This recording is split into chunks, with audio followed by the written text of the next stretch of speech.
پاکستان مسلم league نون کا موقف آپ نے سن لیا، لیکن اس وقت بہرحال گیند جناب Imran Khan P T I کے کورٹ میں ہے، ان کا پلہ بھاری ہے، اور ظاہر ہے کہ کل جو عوامی ریفرنڈم ہوا اس میں واضح طور پہ لگا کہ عوامی سپورٹ عمران خان اور پی ٹی آئی کے ساتھ موجود ہے۔ پنجاب بھر میں پھیلے ہوئے ان ضمنی الیکشن نے پاکستان کے سیاسی درجہ حرارت کا بھی اظہار کر دیا ہے، اور ہر لحاظ سے اس وقت سیاسی طور پہ عمران خان کی کیفیت جو ہے وہ پہلے سے کہیں اور کہیں زیادہ بہتر ان کی مقبولیت نظر آ رہی ہے۔ پاکستان تحریک انصاف کی آئندہ کی جو اس وقت لاہ عمل ہے اس پر بات کرنے کے لیے ہم نے دعوت دی ہے۔ ہمارے ساتھ موجود ہیں پاکستان تحریک انصاف کے سینئر نائب چیئرمین مخدوم شاہ محمود قریشی۔ مخدوم صاحب کے صاحبزادے زین قریشی نے کل ایک بھرپور الیکشن جیتا ہے، اور بہت ہی کثرت سے وہ الیکشن جیتا ہے۔ ابتدائی طور پہ شاید یہ سمجھا جا رہا تھا کہ یہ ایک مشکل الیکشن ہوگا، لیکن ایک بار پھر ایسا لگتا ہے کہ مخدوم صاحب کا اس پورے علاقے میں اور اس الیکشن پہ خاص طور پہ غلبہ بھاری تھا۔ بہت بہت شکریہ مخدوم صاحب، آپ نے ہمیں جوائن کیا ہے۔ یہ فرمائیے گا کہ آج آپ لوگوں کی سارا دن صلاح مشورہ ہوا ہے، آپ اس کے کلیدی حصہ تھے۔ یہ بتائیے گا کہ خان صاحب نے جو آج پریس کانفرنس کی ہے اس میں انہوں نے صاف و شفاف الیکشن کی بات کی ہے۔ انہوں نے کہا ہے کہ صاف و شفاف الیکشن ہونے چاہیے۔ ان کا سارا محور جو تھا وہ الیکشن کمیشن آف پاکستان کے حوالے سے تھا، جس پر ان کے عدم اعتماد کا بربلا انہوں نے اظہار کیا، الزامات کی چارج شیٹ جاری کی۔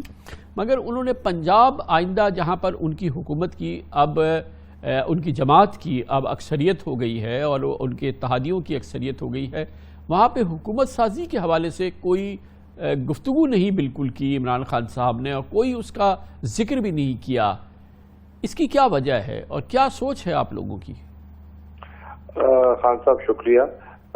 پہلے تو میں شکریہ ادا کرنا چاہوں گا پنجاب کے باشعور لوگوں کا، جنہوں نے بے پناہ سیاسی شعور کا مظاہرہ کرتے ہوئے یہ مینڈیٹ دیا ہمیں، اور اتنا واضح اپنا جو حکومت کے بارے میں ان کی رائے ہے، امپورٹڈ حکومت کے بارے میں رائے ہے، اس کا انہوں نے اظہار کر دیا۔ آج ہماری کور کمیٹی کا اجلاس تھا، اس میں ہم نے جائزہ لیا، سیاسی صورتحال کا جائزہ لیا، اور ہم نے ایک فیصلہ کیا کہ پنجاب میں انشاءاللہ ہمارے پاس نمبرز ہیں، لوگوں نے ہمیں مینڈیٹ دے دیا ہے اور ہم حکومت بنانے کا ارادہ رکھتے ہیں۔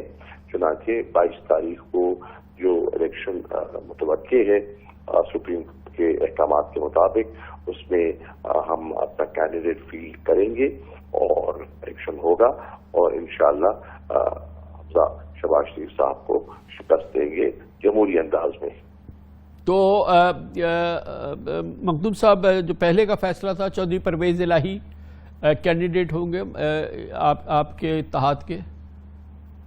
جی، ہم سمجھتے ہیں کہ اس وقت ہمارے پاس پنجاب میں چودھری پرویز الہی کی شکل میں ایک تجربہ کار سیاستدان موجود ہیں۔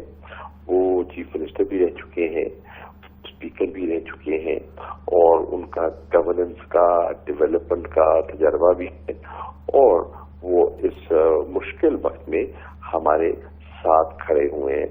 وہ ان کی پارٹی کے کچھ لوگ ساتھ نہیں دیا، مثلا چیمہ صاحب جو عمران خان صاحب کی کابینہ کا حصہ رہے، وہ حکومت میں چلے گئے اور نون لیگ کا حصہ بن گئے، شہباز شریف کی کابینہ کا حصہ بن گئے، لیکن اس کے باوجود پرویز الہی صاحب غیر متزلزل طریقے سے عمران خان صاحب کے ساتھ، مونس الہی ہمارے ساتھ کھڑے رہے، اور انشاءاللہ ہم سمجھتے ہیں کہ وہ موضوع امیدوار ہوں گے۔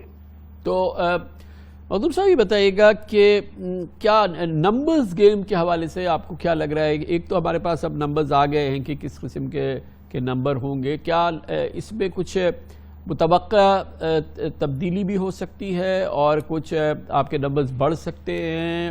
کچھ اس میں کچھ، یا جو نمبرز ابھی سامنے نظر آ رہے ہیں لگ بھگ 188 آپ کے پاس اراکین ہوں گے اور ان کی حمایت ہوگی، کیا یہی کیفیت نظر آ رہی ہے؟ خان صاحب، نمبر بڑھ بھی سکتے ہیں، لیکن اگر نہ بھی بڑھے تو ووٹ آف کانفیڈنس کے لیے جو آئینی ریکوائرمنٹ ہے کہ ہمیں 186 چاہیے، وہ نمبر ہم اچیو کر چکے ہیں۔ تو ہم